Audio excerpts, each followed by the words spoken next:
Hi, everyone. Welcome to another episode of Let's Get Printing. I'm your host, Zach Dewhurst, the Business Development Manager at DecoNetwork. Today's episode is all about working with sports teams, but taking everything to a whole nother level. Yeah, you can offer spirit wear, you can offer jerseys, but what about actually offering equipment, offering awards for after the season ends? How can we keep that customer spending as much as possible with us and thus not having to test the waters of using our competition? Well, with us today is Paul Cartwright, the marketing manager at Premier Sports and Leisure Group.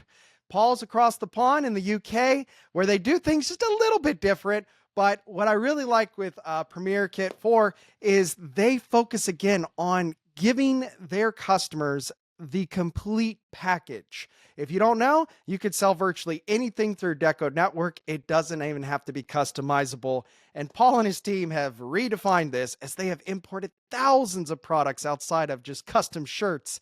And they have a solution for virtually any request that their customer hits them with.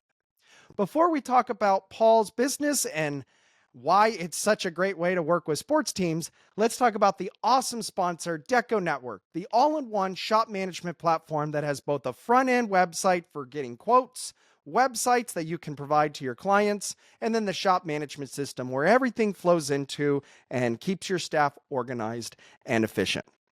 Visit DecoNetwork.com today and do a demo, and you'll see for yourself why you should be using the game-changing software to elevate your custom decoration business. With that said, how's it going, Paul? Absolutely fine. Yes. Unlike you, I've had a chance to wake up, so it's in the early afternoon here in the UK. Hey, I love talking with our users across the pond. One of the reasons why I love being called mate, I love being called legend. I wish we in the States used that every day because it'll make you smile. It's just, hey, you guys are fun. But something I've always found really interesting, Paul, is I don't care what continent you're on, the industry is pretty much exactly the same. There's a lot of different business models out there, though. You Mhm. know, how you operate your shop, are you going contract? Are you going retail? Do you have your own brand? There's a lot of different ways we can make money. And I've always found your business unique because you've redefined to me what a one-stop shop is. I've never seen more Deco Network products in their account, and building your network of sales channels. But Paul, tell us about the business, what all you guys do, the products and decoration services you offer, because again, you're unique, especially when it comes to the engraving and awards, where I see the demand really increasing over the next few Sure. years. Sure. So we celebrate 30 years trading in June this year, and our background has always been in the sports sector. So my colleague David, who started the business up literally in the back of a van, would drive round 30 years ago, visit football clubs, show them some samples and process the orders that way.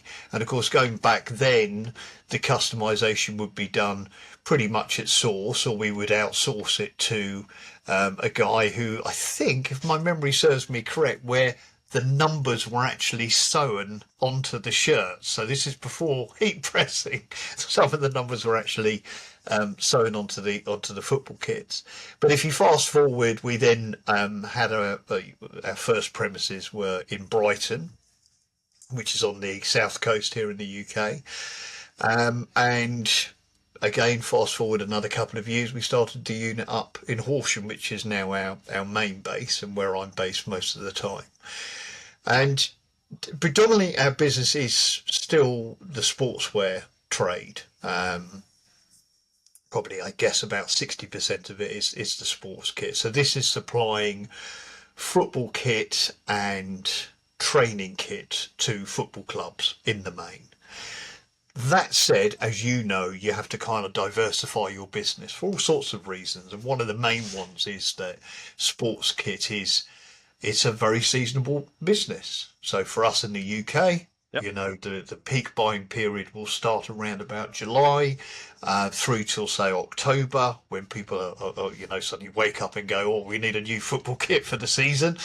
And by the way, we're talking soccer, as I believe you call it. Better Yeah. make that distinguishing point.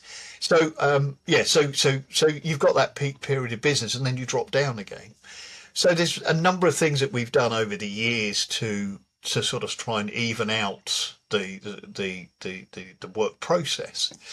The first one of those would probably be going into the schools market, which is kind of peaks at the same time, but it also has a longer shelf life because people are buying school uniforms throughout the year. Um, and workwear, as you know, was actually one of the later things that we got involved in. But trophies, as you quite rightly pointed out, was something that we've now been doing for a number of years because the trophy buying season is going to be, if it's football clubs that you're talking about, or any one of the winter sports, football, rugby, etc., then their buying period is going to be usually around about Q2. So sort of March, April time is when those purchases will start to come in. So you get that little bit of lift in trade then. It's not a massive part of our business, but it's a useful part of the business, and it has sort of lots of side benefits to it as well. You keep the customer happy, you make it convenient. Nobody wants to go here for shirts and then here for trophies necessarily. If I could go to one place as a customer for everything, it is easier. There's no doubt the convenience of one stop. Was that kind of maybe the original concept of doing the Oh, trophies? yeah, absolutely. Because also we do training equipment as well and footballs. I mean, at one point we were probably one of the quite high in terms of being one of the biggest sellers of footballs in the UK. And again, you're absolutely right. What we wanted to be was somewhere where if you were running a football club here in the UK, and let's say you had 15, 20 football teams, you could come to us and we could go, right, here's your training equipment, here's your match day equipment, here's your match kit, here's your training kit. And then when you get to the end of the season, you need some trophies. Fine, we're there for that as well. So yes, it is. It is making it a one-stop shop for people. What has changed over the years, particularly, I would say over I don't know, I guess the last 5 to 10 years, is the sort of nature of competition has changed because, as we all know, there's more online retailers now, which presents more choices for people. Not always the best choices, obviously, I would say Yeah. that, but it sometimes can be too easy for somebody to start a business, say, from their home, without the cost of staff, without the cost of business tax, etc., and then compete with you. But even though that does take place, it doesn't, luckily, doesn't detract too much. We find that sort of competition won't be around forever, really. Yeah. But Well, yeah, it's it does prevent a challenge. we here in the States we call them the soccer moms. The soccer Yeah. mom, and they've got that relationship with the coach, and they're like, yeah, I'm starting my own thing, and then the coach gives them a chance, and then they quickly realize I kind of need somebody who's done this for several years. But you brought up a great point. In our industry, the barriers of entry are extremely low, and nowadays you don't even have to buy any equipment. You can just play that distributor outsourcing role, which definitely has a time and place, but there's definitely also peace of mind if a team has worked with you for several years or they've actually ever seen your facility. That does give a customer a little bit of peace of mind. I don't think most customers care if you do something in-house or not, but if they ever did stop by your facility and they did see it, it does help. There's Yeah. no harm there whatsoever. It does help if they can see it. But kits, that's something you really do. And when we talk about again the all-in-one, you're trying to make it again the one-stop shop for your. It doesn't matter what type of the season it is, preseason, during the season, postseason. Yeah, talk to us about the kits, and I think you also said you sell product that you don't even decorate necessarily. I think a lot of people forget that on DecoNetwork, I don't have to make something customizable. I sell Yeah. heat presses through one of Right. my sites. You can sell anything. It's still an e-commerce platform, but again, it's convenient. If Yeah. you can, if you've got a ton of football teams that need soccer balls, really, hey, I could buy them in a little bit of a bulk and then just have them and give them out or drop ship them for everybody. So yeah, what all is the kit involved, and when did that concept come about? So obviously football, soccer. We'll Yep. stick with football for now. Yeah, that's, Um, here you in the won. UK, yeah. I mean, it is our mother sport, if you want to say it. It very much drives sport here in the UK. It's the most popular sport. It has the most number of participants. It goes all around the world. The Premier League. My favorite sport to play growing up, and I can tell you here in the States, MLS has really gotten better. Yeah. It's still not as good as your guys' football. Because again, I played it. I started 4 years at my high school. It was my favorite sport to play. I wish everybody embraced it. But yeah, you are right to correct me on the name, because it's not like the fourth or fifth sport over here. It is huge. And yeah, so sorry for the football soccer, but yeah, talk again. You're die hard about it and those players and so forth. So yeah, what's on the kit? And here in the UK, it really sort of translates down from that. So, you'll have football clubs based in literally every city, in every town, in every village. I mean, we have some clubs that we supply who, if you drove through where they live, you go, but there's only 20 or 30 houses here. How come they've got 15 football teams? But that will be the case here in the UK. And the identity thing is hugely important, and that can be driven by either the brands themselves, because in football you've got your brands such as Adidas or Joma or Stano. These are very strong, powerful brands here in the UK.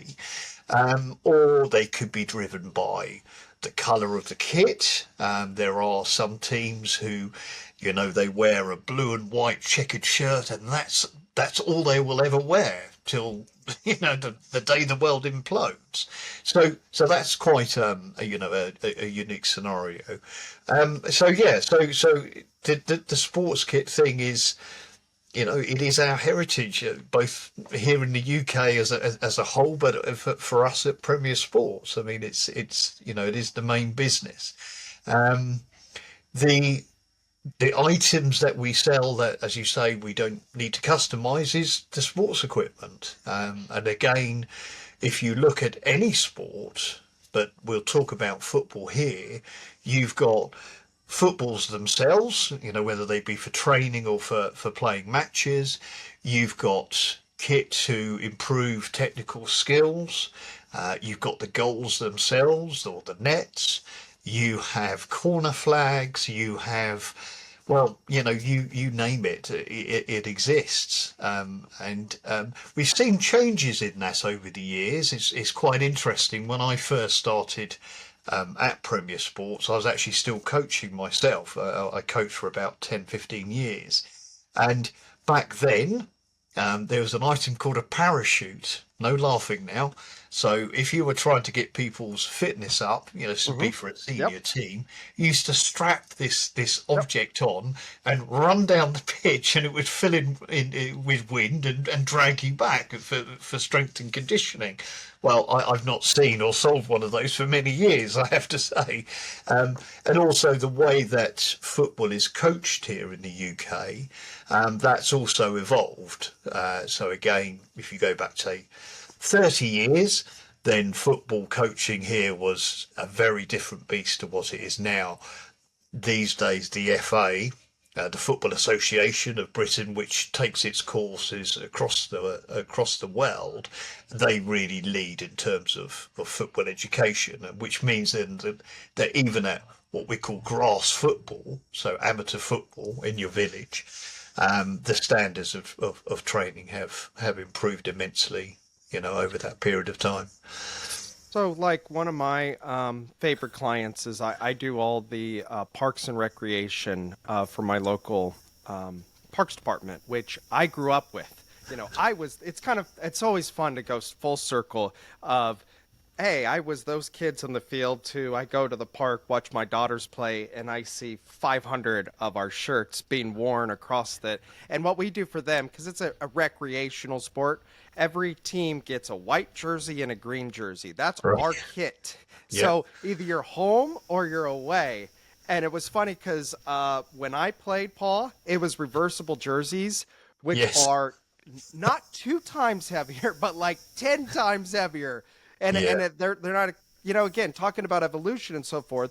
Hey, it's easier for us to do 2 jerseys. You're more likely to wear it out and about, which is also kind of fun to be able to see people promote. We did like the local. We have a big fair here and so forth, street festival, and you're there and you just see a bunch of these park jerseys because they like to wear it, and that was another goal, is to promote it outside of having to play, so the others know, hey, you can join. But it's very different when you're talking about like a club team and so forth. But Yeah. Paul, like you said, it's just football. You need your jersey, you need your shorts, socks, Hmm. because it also, like, let's just use socks as an example. If every player has to go get their own socks, there's a good chance they're not all going to match, and that's not the goal. We want everybody to look uniform, ironically, and that's why having that whole entire kit put together really can help. Well, I mean, For, this is one of the evolutions in kit. You're talking about going back to when you used to wear a reversible jersey. I can remember as clear as day one of our very big local sides who are quite successful. They're not in the Premier League. They're about what we call step 6 or 7, I think it is. But I always remember when their kit manager, who actually wasn't their kit manager, he was actually the manager and the grass cutter and the line marker. He did everything for them. And I always used to remember him coming in to order his kit. He used to do it about June time. And back then he would go, can I have 20 shirts, all extra large? Okay. And back then they were cut and sewed as well. So they weren't an off the shelf or branded kit. They were manufactured. And it was really funny because even though he might have a player who is small, or he might have a player who's a giant, it's tough. You're getting an extra large shirt. But one of the massive changes, really, with the drive from branded kit, especially at as I say, at children's level, junior football, is the sizing has changed. So in the past, you would have gone, oh, it's an under 11s team. They're all going to wear extra large boys or extra small adults. yep. Now they will all have independently sized kits. This will fit Johnny, and this will fit Mike, and this will fit Sarah, or whatever. And then you move to sort of fitted kits. So some of these sports kit these days will be more of an athletic fit, so it would be a tighter on the body, to, for example, for somebody like me, a nice generous casual fit. So again, this is another change that's happened over the last 15 to 20 years. But the real big evolution has been the move to sublimated Yep. kits. Yeah. That was one of my So next questions. Yeah, for yeah, sure. so what's happening now and has been now for a number of years, um, we go from, here's a brand, we'll say Adidas, for Yep. example. I like their red and white striped shirt. That's what we'll pick. Now what you're getting is clubs going, well, I do like the Adidas kit, but I want something a little bit more unique for our organisation. Or it might even be that they've got a specific colourway. A colourway that's very popular here in the UK is maroon and sky. Yeah, so that's like a dark sort of Yep. claret Yep. coloured with a contrasting light blue shirt. Now, that's not a colour you see anywhere apart from the UK. So if some brands will simply not manufacture that colour shirt, so you'll need to source that Yep. yourself. Um, what the sublimation of kit has done, has revolutionised, is the fact that you can include in the shirt, obviously, all the customization, the badge, the sponsor logo, the number on the back. Price wise, it's probably still the same or there or thereabouts. But what you are getting is, a unique product. And if you are in that marketplace, then it's a good thing. We do supply that, and we've got a very, very good manufacturer here in the UK. Nice. And do a good job on that, and that's quite good fun. But it doesn't work very well with DecoNetwork, obviously, because it's not something. Unfortunately, as of yet, you can't log into your DecoNetwork and I'm just going to customize my own kit. So that's a bit of a problem. So I have several things to unpack there. One, my high school was maroon and gold, and then they went from maroon and Vegas gold. So one, if you buy maroon here in the States, there's athletic maroon, there's maroon, and it's all different. I mean, it's crazy. So I actually just did this for my school because they approached me and they're like, we want you to do all of our sports stuff. Because, again, I graduated there at 8 athletic letters. I know what they need. So I bought 60 samples of maroon, and 10% of them I was like, that is not the color it looked like online. We can't use this. We need all these auto match, which is very important. But then you're like that baby or something like this. It's like, you're right. Here in the States, you never see that color combination, but it's really interesting. Like, anything is possible these days. Cut and sew. I mean, it is really cool. It has to be manufactured. I think it's really cool that you said you have a UK supplier, because here in the States, I've visited a handful of them, just luckily, because it is a specialized, you have to have those seamstress and so forth. But I have seen a trend of it going from, hey, we're going to send it all to China, to, hey, we can get this done here in the States or the UK at a pretty good price. And when I say price is, well, when you have to heat press this and that, your labor just keeps going up and up and up. And instead, we're going to manufacture the whole thing from scratch. I think of like the captains. I still love the armband, but you could just put that C right there, on that, and it's unique and so forth. But the other thing I got to point out is it's the most durable thing. You could be slide tackling all day and you are not going to scrape a thing off. You're not going to feel anything, which is nice, but it's so light and breathable. It's perfect for sports. And I bet once a team has gone the cut and sew sublimation route, they don't really like going back the other old school method so much because, again, it's set up so nicely for sports. It is, really. it is one of the advantages of selling it. But I think also, going back to what we were talking about earlier about home businesses and shall we say proper grown up businesses, is the very fact that what you get when you talk to a company like ours, and there's there are lots of us out there here in the UK, and I'm sure in the States, is you're getting advice. Now, no word of a lie, if you spoke to my colleague David, okay, and you said to him, what kit did whoever wear, Sheffield Wednesday, what kit did they wear in the 1940s? He'd probably be able to tell you, and he'd probably be able to tell you what the colour was, etc., etc.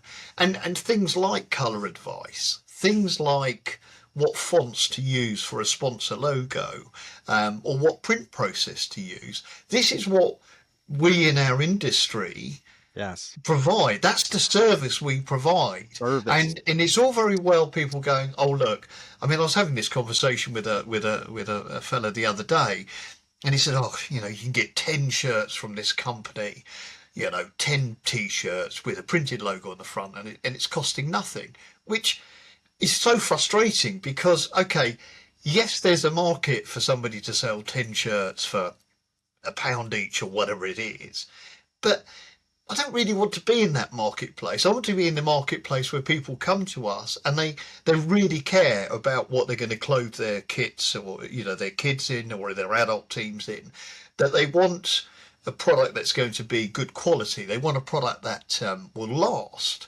but a product also that's fit for purpose. And I do believe genuinely that that's what we bring to the table. And I think there's a lot of really good people in the kit market and in the workwear market. And I do think we need to kind of like protect ourselves from these people who are just sort of doing things on the cheap, if you like. Oh, yes. And you said the words there perfectly. I've said this for years. I don't really sell a product. I would look at it this way. I sell a product on the sites in which that parent is just going there to buy, one each, or that sweatshirt that matches their son and so forth. That's more of a product versus you want something custom. That's 100% a service, more so. And we're not order takers unless you want to be racing to the bottom for those 10 shirts for 100. We provide a service, and you get what you pay for as well. And when you show up to your match and their whole team looks a lot better than your team, you start to realize, no, we need to go back to talking with the professional and so forth, because you get what you pay for. And something like cut and sew, here's why it's not on Deco. It has to be manufactured, so each panel is a challenge to let the customer design themselves. Someday, because Paul, it does keep getting more popular eventually, but no, you're exactly right. I mean, I see cut and sew as just becoming more and more popular. It does take a little bit of skill to place that order, but literally anything is on the table as far as what do you want this to look like, and that uniqueness and everything else. You also brought up just the fit, because, hey, if we're going to use the word football versus football, here in the States, you could not use that slim cut over there. Now, soccer football, because again, you're not, I mean, you're going to be slimmer and so forth. Going back to your extra large comment, can you imagine Lionel Messi running around in an extra large?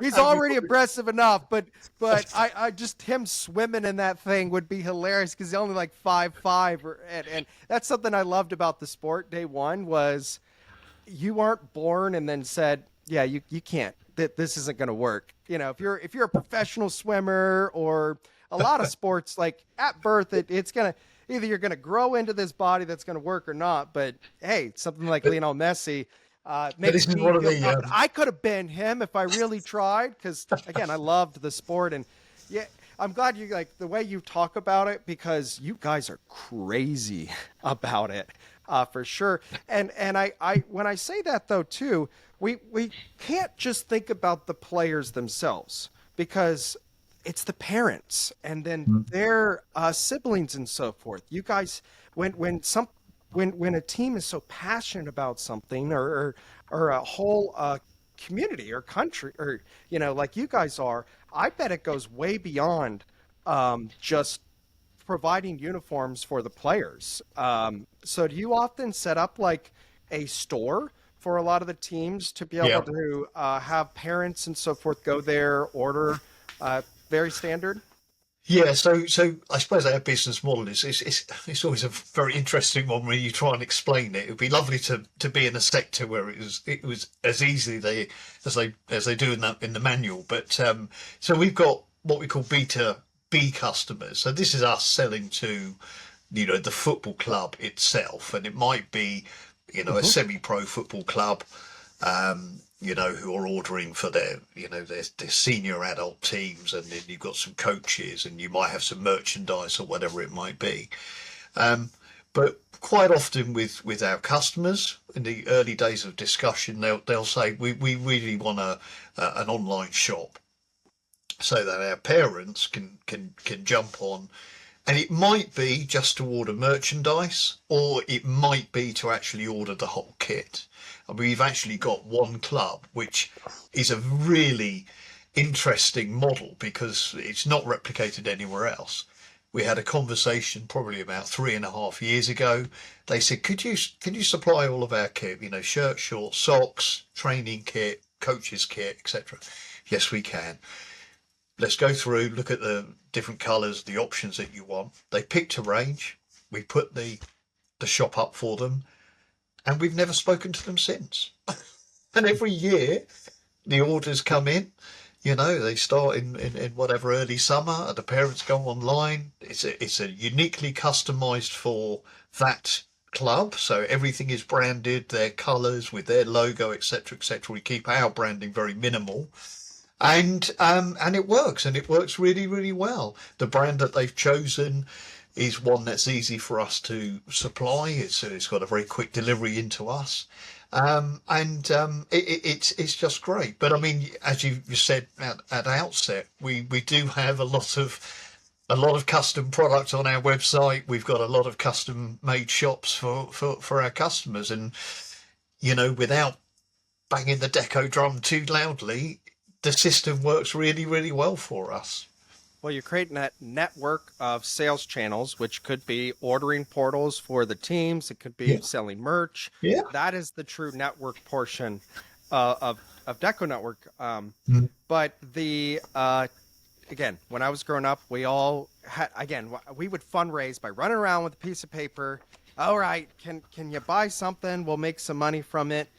Here in the States, I recorded a podcast with somebody here in the States recently that really focuses on sports stores. Probably soccer is like the lowest compared to the others here. But the point I'm going to make is I think more teams are about convenience, because if we can make life easier for the coach, the parents, and you, the decorator, they're willing to spend a little bit more because it works all round. It's awesome. Yeah, and it works all round it. Let's be honest, because if at a say this time of the year, I mean, probably about Q2, we'll start these conversations with our bigger clubs, and you'll sit down and you'll go through: do we need to make any changes to the range because something's coming to the end of its shelf life, or you want to change something? Great, okay, we'll modify your online shop. You broadcast the information out there, and really it's a win-win for everybody. It's easier for the club because there are a lot, football here in the UK below the professional level is an amateur sport. It's run by volunteers, it's run by parents, it's run by amateurs. So they haven't got the time to process orders and collect orders and collect money and all the rest of it. So what they're doing is that, once they've made their range and set their range up, then they'll come back to us. We'll put the shop up. Then the parents can go on and place their orders. And as you say, if the club need to, they can always put a little bit of a margin on the product so that they can raise funds as well. And it's just convenience, isn't it, really, for everybody? So, yeah, it certainly works well for us. Yeah, I mean, again, like when we would run around with the paper, we would try to get all these orders so that we could get them screen printed in bulk and we just get a better price and so forth. But convenience, it's not all about price. It really, and I think you kind of said it there. Do you ever bring on new clients and they bring up, hey, can we have a website? Because I feel in today's world, when it comes to our industry, our customers know that most T-shirts providers have a website capability so that you can have a store. Yes, I mean, some will ask at outset. Sometimes we've learned over the last, we've been running DecoNetwork for 10 years now, I think it is. And very early days would go, we'll build your web shop, and then go, we haven't sold anything on that web shop. We sold 2 items. That's not good. That's not good business. If somebody's using it specifically to kit their club out, like this team I was talking about earlier on, then it's going to work. If it's a school outlet, it's going to work. But so there has to be a grown-up discussion at some point. It was interesting. I think I saw something on the DecoNetwork forum about, do people charge to build club shops? And it's certainly something that we've considered, where we would say, well, we'll make a nominal charge, and then if the club hits a certain level of sales, then we can refund that, or we can work around it. But I think at the end of the day, in the main now, it works. We know what scenarios are really useful for a club shop, but it is certainly, it's always going up. I'm the one who has to make them, so I'll get these lists of products and all the rest of it. I'm thinking, right, here we go, it's club shop building time. Yeah. Well, couple things there, Paul, to take away, because I really like how you said that. One, there's all types of stores you can create, but really at the end of the day, you have ordering portals and you have for-profit sites. Kind of the way to look at it. You have a sports team, they already have a demand. They've already placed orders with us before. We're just trying to make everything easier. Your hard work isn't going to be for nothing because we already know their demand. But you get that, the person who thinks they're Banksy and they come to you and it's like, I've got great artwork. We're going to sell a bunch of shirts and so forth. This is going to work. Awesome. 3 rules, guys. And I swear by this. 3 things it takes to be successful with a store that's not an ordering portal. Something that, that person that you've never worked with potentially, or even a lot of businesses. How I got started in the industry, Paul, was my best friend, his dad owned a restaurant. They'd be featured on, national TV, and they would have a 2-hour wait all the time. If you have a 2-hour wait and people are standing next to a display case that sells a bunch of t-shirts, it works pretty well. But so it takes 3 things. 1, good artwork.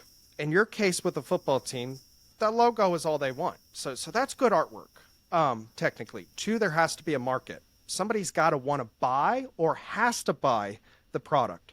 And 3, marketing. You have to get people to actually go to the site. If the coach doesn't share the link, nobody's going to make a purchase. Exactly. You got to market it. If you're trying to sell additional spirit wear on top of the uniforms and the artwork looks terrible, then they're not going to make as many sales either. But I really like your take on that strategy. The term spirit wear. Oh, I like that. I'm going to start using that. Oh my gosh. Okay, so you guys, it's funny. You know what? UK shops, it's workwear. And I love it. And I'll tell you, I've implemented something on every single DecoNetwork site after I was shown it, because workwear, just not to get off topic and so forth. And I think you do this for your sports. Actually, you do this. Okay, I could send my customer to the site and I have t-shirts as a category, and that's good. But different industries or different markets, different workwear for different stuff. So for example, the type of t-shirt a landscaping company buys is different than the t-shirt that this industry buys. These guys need a heavy duty snag proof shirt or high vis and so forth. These guys actually want maybe a soft tri-blend. Have you ever seen a construction worker in a soft tri-blend shirt out there? No, that's not what they buy. So I have loved what the UK users have shown me as far as you can organize products that let your customer navigate products 2 different ways. The traditional, hey, these are the categories, subcategories, and so forth. But then you can build pages for specific industries or specific sports. You don't want to necessarily send the football club and say, yeah, here's all our jerseys mixed with every sport.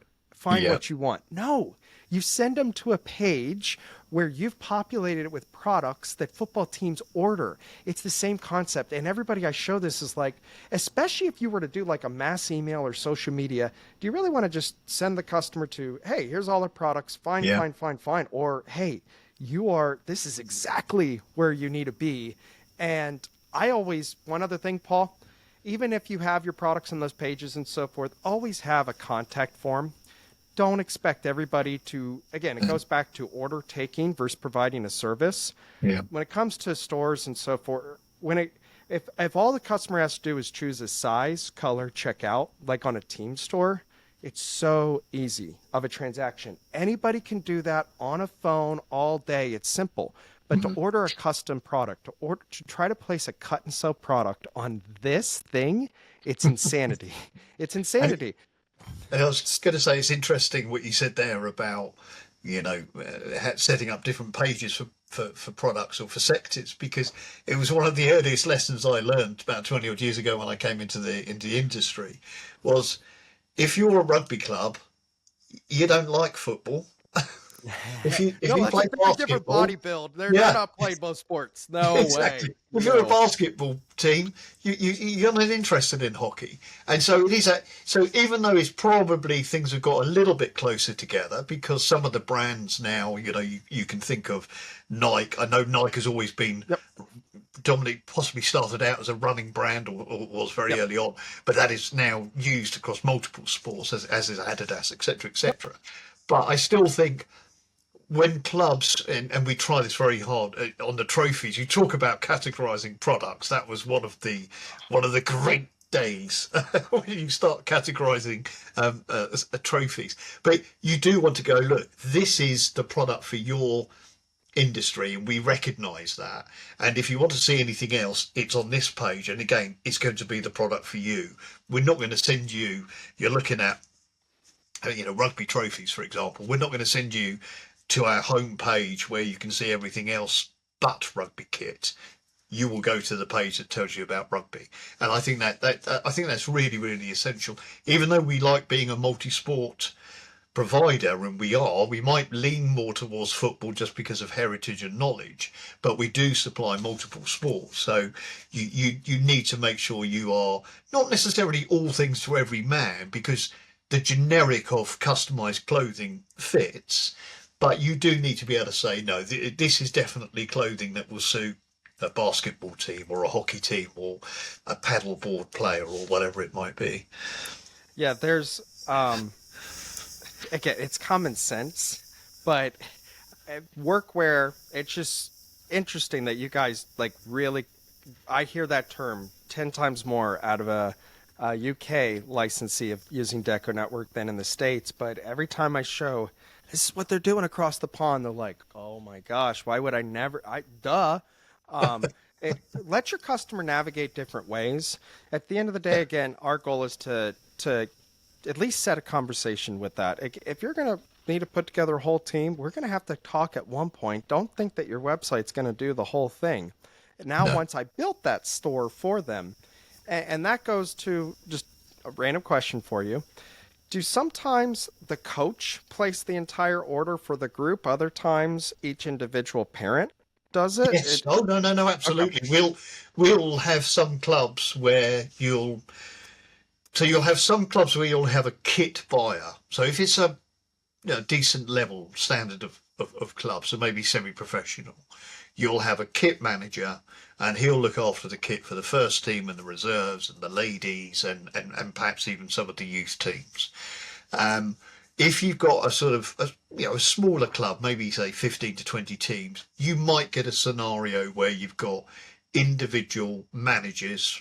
So the manager of the under sevens, he'll place the order for his team, and then the manager of the under eights, he'll place the order for his team. And then, as I say, you've then got the other clubs who will drive the purchasing online, and they'll be purchasing individually. Paul, I really hope you're using the team name tool for when. Yeah, we do. Are you? Okay. Because a lot of people don't know how that works. It's really meant for when the coach places a bulk order, because they can just say size, number, place, name. It's not necessarily the best way for I prefer the personalization method if a parent wants to place something instead of the coach. But yeah, no, glad you say that, because it's definitely a great tool in Deco that's just not used very often unless you have that exact situation. Wow. Okay. Yeah. No. We live and swear by that. Don't. Yeah. Okay. Good. No. Hey, it's good. And yeah, again, I bet working with these sports teams has to lead to other business, because again, there's a lot of parents and so forth. You never know who you're going to run into. You mentioned schools, and every child has pretty much a parent, and a lot of those parents are decision makers or business owners and so forth. So I've always liked, the sports world can really lead to a lot of other business, and you're not going to turn it away. But Paul, I also really like how targeted you are. I joke in a lot of these podcasts, I have a marketing degree, and I'm the worst at identifying, this is my target market. No, everybody needs shirts. This is my market. Well, what the heck? You're not actually providing any distinct, competitive advantage or core competency. You can put yourself in the shoes of the customer. You come from the coaching world and so forth. You can relate to the customer, but after you help this team, and this team, it becomes very turnkey for you to know how to. You've been thrown every curveball by every coach where, okay, this is what we're going to do. This is what we're going to do. I really see a trend. The shops that really have at least a true target market and focus on getting the most out of it, helping their clients get the most, they're far more successful than trying to get anybody, everybody, every industry, every again, you talk about sports.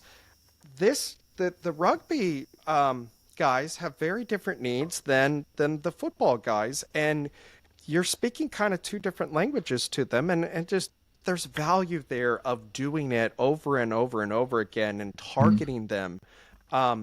So yeah, what you said around 60%, I think so. But back to the actual question, how much business do you think comes from just outside? You do the sports team, and then it leads to, again, this organization or this business. I mean, is that your form of marketing? Hey, we'll just do the sports, do you know what? and it'll naturally lead to other things. Yeah, we have such I'm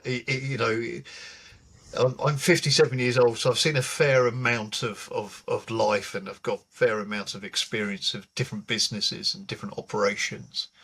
And I think the biggest sea change that I can think of in my own working life was if I turn the clock back around 30 odd years ago to when the internet started to really take off. Back then, I can remember going to London with a colleague of mine, and we would go on these short 2-day internet courses. And day one, we would learn how to HTML coding, and we'd do that for, go to day two, we'd have some practice, and then we'd go back and we'd try and build a website. And then a couple of weeks later, we'd go up and we'd learn JavaScript, and we'd do that for a couple of days, and we'd come back and we'd put that into play. So I'm really lucky that I was around to see that beginning. And of course, as you know, then in those lovely days, you could build a website, host it up, and people could find it. The reality is that's no longer the case, and that's the real big sea change. We've gone from here's whatever, a couple of thousand or 10,000 websites, and here's billions of websites. Billions. Yeah. So that's the big change. What is really fascinating, I find, is that actually what really works in terms of marketing, if we're going to give it a name, is actually the thing that's never, ever changed, which is customer service will lead to customer referrals. Yep. And there was a program that we have here in the UK where they'll film a pop band. Well, I can't think who. Let's say, the Who or the Kinks or the Rolling Stones, and then they'll go, oh, and this guy, he played in this band with somebody else, and then this guy, he played in this band with somebody else, and then you see this family tree that appears, all connected to the original Rolling Stones. It's the same really with our customers, and I think for a lot of people, you speak to one person and you do a really good job, and you elevate your customer experience for them. You never know what they know. You don't know who their friends are. You don't know what their, as you said yourself, what their proper business is. They might be running a football team, but they could also equally be the managing director of a construction company. So what everybody must really do if you want to succeed in business, I think, is you deliver really, really good service on a very local, low basis, and then you will find that the reward comes later on. And I can look at some of our customers and you go, well, he's a head teacher, for example, of a secondary school, and then you go, well, how do we get that secondary school? And then you go, oh, well, it's because we supplied a football kit to his team. But how do we get that football kit for his team? It's because, and so on and so forth. So in all the years we've been around, it's kind of really bizarre. You do have to do all the other stuff. And we've just been, heavily investing in SEO, which at the moment is still on the fence as to whether that's going to work. But there are lots of other things that you still need to do. You still need to maintain a presence on social media. You still need to do some email marketing, which again is a very successful form of communicating to people.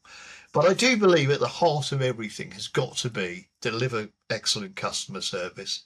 And if you get that bit right, then the referrals will come in their own time. No, I absolutely agree. And I also absolutely agree on your SEO comment.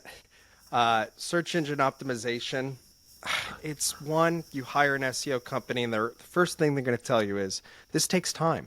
And they're going to take your money and then they're going to take your money and they're going to take your money and you're going to be like, when are we going to get some results? And then like, we're close. It just takes time. Before you know it, you're fully invested and it's like, where's the ROI? And even at DecoNetwork, we still do a lot of SEO and things, but at the end of the day, marketing is what matters. That's why we make these videos and so forth. We get a better ROI from YouTube and just sharing and just doing things like that, just getting out in front of people and providing value outside of selling. And what I've always, when it comes to schools are great, like, oh, these kids are going to grow every year, so they need more shirts and so forth.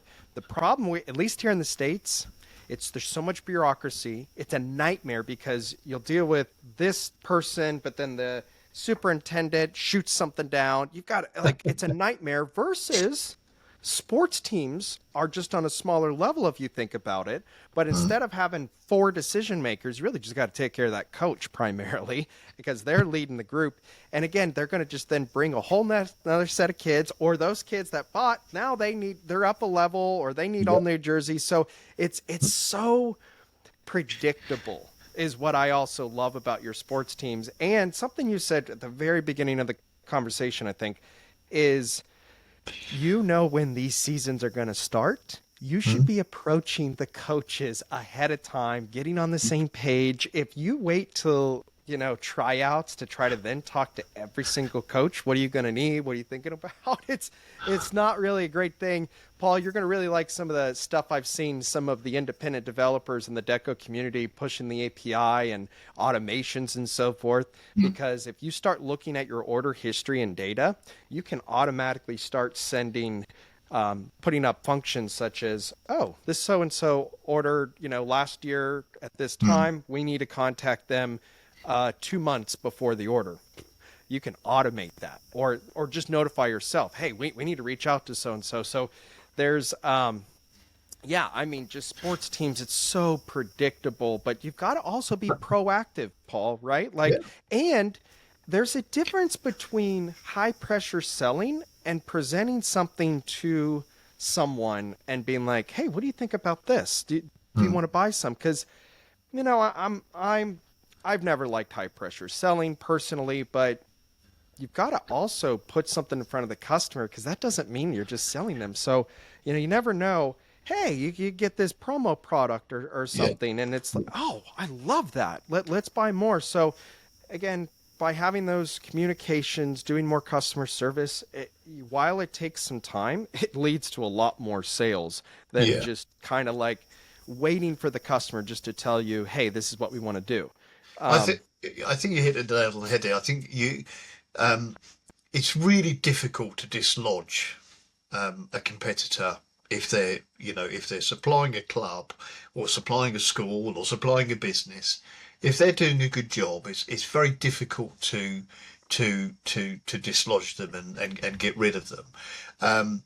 But so in some ways, you sometimes rely on people to put a foot wrong so that you get the opportunity to make your case. But I do think that ultimately, if you are good at what you do and you keep your face out there, which is why things like social media or email communications can help, then ultimately when that club does have a problem, then they'll look to you and they go, yes, we're going to go with Premier. Those are the guys that we need to talk to.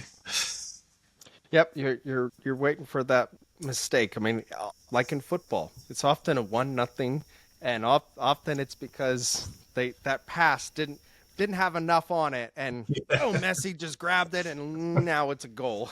And you got to look for those opportunities. And again, the competition just goes up more and more. But being in the industry for a long time goes a long way. Um, yeah, and just one of the last things, Paul. Again, engraving and awards. It's just something I've seen here in the States. It was heavily engraving and then some sublimation, and now it's kind of a combination of both, depending on what you want. But yeah, how has that evolved over the years and been a tool to keep those customers around? Again, I used to, when I was in my 20s, I used to joke, I have no problem saying no, because if something was difficult or I didn't know how to do it, it was just like, sorry, we don't do this. Nowadays, when you look at resources or you look at like the DecoNetwork community, if you don't, if you can't do it yourself, you can problem solve and find somebody who can. So how do you think, how big of an impact is it to be able to do those engraving and awards to retain those customers? Because like you just said, Hmm. you're giving them a good experience. You're not dropping the ball. Technically, dropping the ball could be saying, sorry, we can't do that. Well, it's just an opportunity for the competition to grab the whole thing if they can go from A to Z for the customer. So yeah, So I how do you mean, think that helps? so we've been doing trophies for a long time, really. As I said, in terms of the opportunity and when it presents itself, it's sort of around about Q1, Q2 for the with the winter sports. So as they're coming to the end of their playing season, then they're looking for trophies to present to their players, or they're looking for trophies for a summer tournament or whatever it might be. I mean, trophies again is a whole massive market with lots of different opportunities. Your sports sector, your corporate awards, etc., etc., dance, business awards. So yeah, so we've always done trophies. We do engraving in house, but we don't do a massive amount of it. I'll be honest with you, the machine that we have, the engraving machine we have, is probably about 30 plus years old. In fact, I think it's probably nearer 40 years old.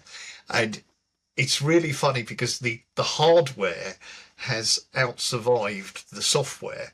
So we're in a curious situation where the machine itself will go on forever. But unfortunately, the way Microsoft continue, we're going to run out of Floppy computers disks. to be able to send the information through. So I'm not quite sure what the future holds on that. But we're very lucky. We work with one manufacturer in the UK with one supplier.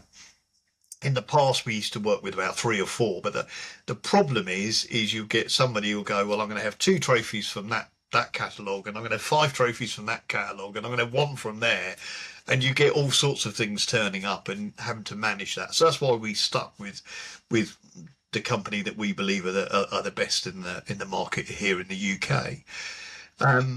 The biggest challenge was, of course, getting the product up on DecoNetwork, because it's not customizable in the same way, so we can't use team names, etc., etc. So we had to think really long and hard about that. But once we figured that out, funnily enough, it's probably the easiest part of my year, updating the trophies, because I'll get the information in about December from the supplier, and it follows the same rule every year. A third of trophies drop out. They've come to the end of their shelf life. You get a third new, and you get a third new price changes. So it's quite a straightforward thing. And what I tend to do is I literally strip out the entire catalogue from DecoNetwork. So I delete every single product and then re-import the whole spreadsheet again, because it's all new pricing, new products, etc., etc., new images. And I'll do that, and I'll get that done in January. And it works. The biggest challenge is categorizing the products. So if you can imagine what is done currently, say for a pen carry, where you've got all those thousands of products, I've pretty much got, I think it's 3,500 products for for the trophies.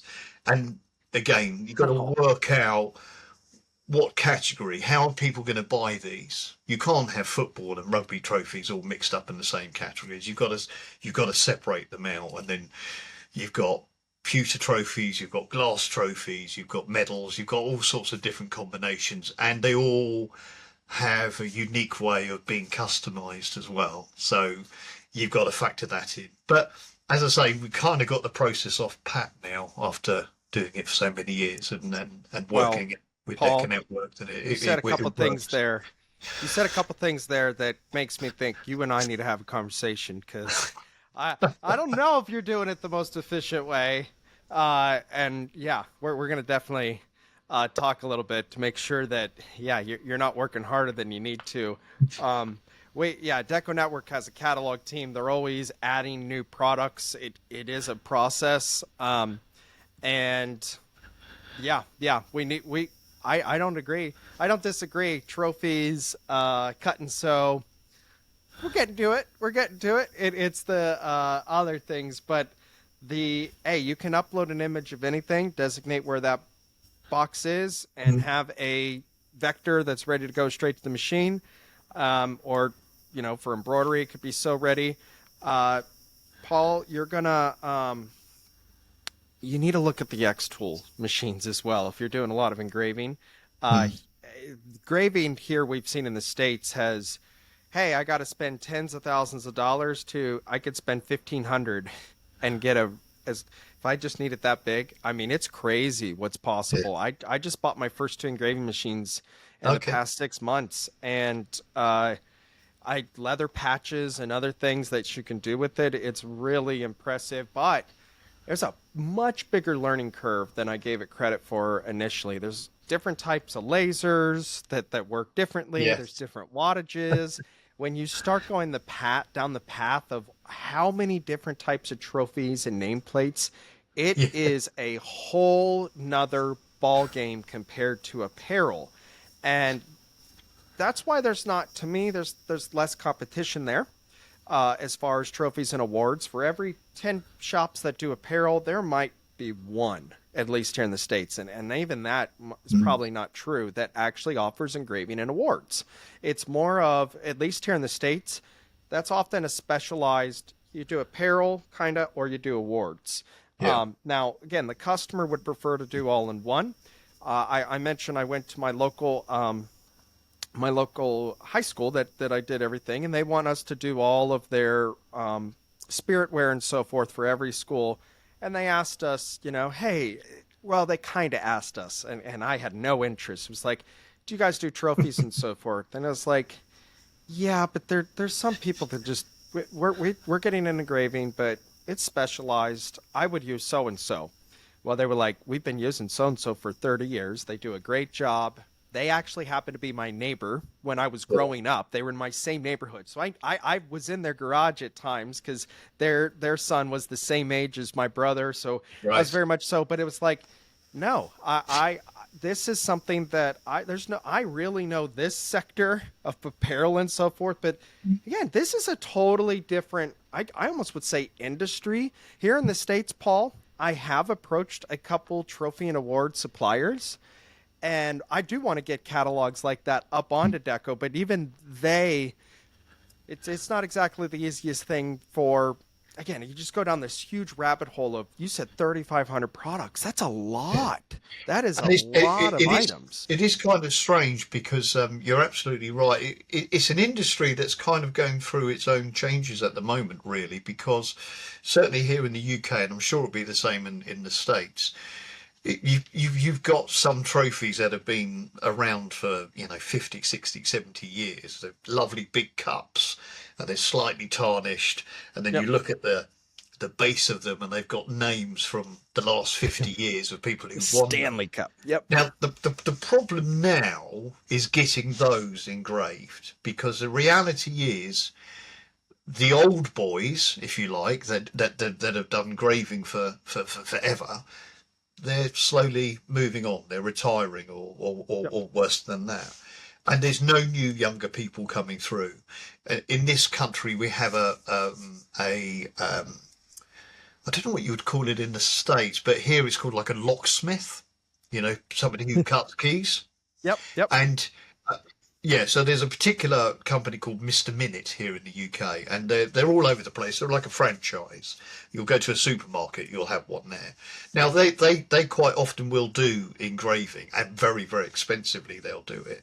But there are certain types of engraving where you have a black, it's almost like a wooden base. It's not, I'm not sure the material that it's made out of, and it will have a white engraving on it. Now, you can hardly ever get that done anymore, to be quite frank. There's very few people who can still do that. So a lot of the trophies now are, there's a big trend, for example, towards glass trophies and laser engraving on glass, Yep. which, to be quite frank, is relatively easy to reproduce and to get done. The sad thing, as I say, is that the very old trophies, they'll eventually, I think, just simply disappear and will just sit in a trophy cabinet somewhere, and people will bring out new trophies and recycled trophies, and then they do. The other great thing, we used to work with this guy who did our engraving for us, as I say, the specialised engraving, and you could say to him, can you make me a trophy? I've got somebody who's got a cricket ball, and they want a trophy for this cricket ball because they took a hat trick or whatever. And he was brilliant, and he would make an actual unique custom trophy for these people. That sort of, very sadly, that sort of thing, I think, will gradually disappear. But the marketplace for traditional medals, for pewter trophies, for engraved cups, salvers, glassware, I think will always be there. People always want to be recognised for their achievements. Yeah, it's just, I think the hardest part is just, again, being able to look at the products, because there's so many, and understand. And like you said, I think your biggest challenge with engraving overall is just having to get 3,500 products into Deco, because once you have them there and you can show your customer, hey, look at all this, or you can make suggestions, that's kind of the hard part, is getting the customer to select one of those things. And something you just said there, trophies, when I was growing up in the 90s, it was a lot of do this, assemble on top of one another. Oh, yes. Now it's heavily, here's the medallion, or like you said, the corporate awards are all acrylic or glass, and the value there, you can absolutely see it. Those mistakes can be somewhat costly, I have learned, as we're trying to get into it and so forth. But Paul, again, you bring a very unique, different types of knowledge are from a lot of different angles. But one of the big takeaways I have is, one, sports, as long as you understand the jersey world, for a long time I avoided it because jerseys were a pain to have to print. I mean, you have a lot of polyester and things. Cut and sew has really changed that. There's a skill as far as outsourcing those orders that you get used to, but sports teams can just, like a lot of things in our industry, can lead to so much more. It's funny how, one team plays another, and that coach will talk to this coach and be like, I really like your jerseys and so forth. And before you know it, they're passing your information and they're competing that day against one another. So I just really love the referral, word of mouth that can come from obviously doing the sports teams. And when we have what we call the Soccer Saturdays here, we will actually often set up a booth because we have everybody wearing our shirts and so forth. It was like, yeah, we printed that, by the way. And it's fun to connect with them. And it's just a great opportunity to just get in front of people when they're at the park all playing. But Paul, I really appreciate you joining me today. You and I have worked together a few times over the years using DecoNetwork. We're going to have some conversations after this to make sure you're using it to its full extent, because you help push, hey, this is what we can do and so forth. But hey, it's a fun industry. It's a fun time to be doing things. But I also have a lot of great takeaways from our conversation of your 30 years. You've seen a lot, and things have changed, and trends have changed. What I've lost customers my hair expect. as well. Yeah, So it's also about adaptability and just, for example, I see you actively on the DecoNetwork Facebook group. Sometimes you never know, asking a question to other decorators, how you can get pointed in the right direction, or just giving another decorator advice is often a lot of fun because while we have competition, you focus on this. I have a lot of UK clients that want nothing to do with your market, and that's what's nice is it's a one big community in our industry, and the future's bright. I mean, until people stop wearing apparel and sports teams stop existing, there's going to be a demand for what we offer. And that's why we're in this industry. It's bulletproof. Even during COVID, we were thriving compared to the average industry. So it's very much so, a recession-proof situation. Parents are going to always spend money on their kids. That's just a fact. When it comes to these sports teams, it's kind of crazy.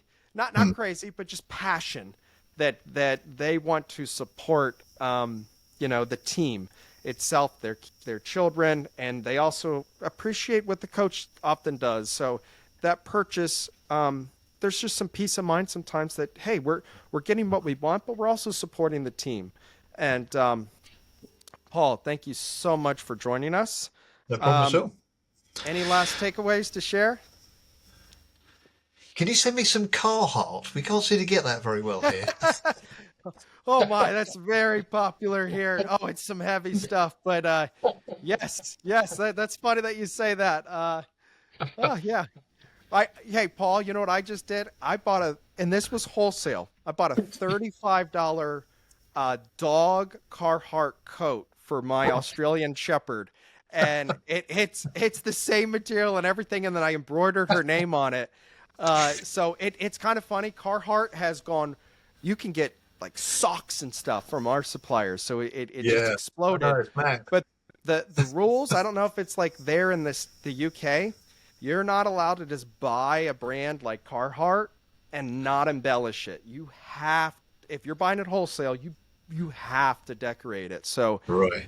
So San Mark, just know I bought it, and I did put my dog's name on the jacket, and it looks awesome. We embroidered it. That's so brilliant. Thank you so much, Paul. I look forward to doing this again, and I'm really hoping that the Deco team can send me across the pond maybe next year to visit some shops, because I think you should do. really want to. Next month.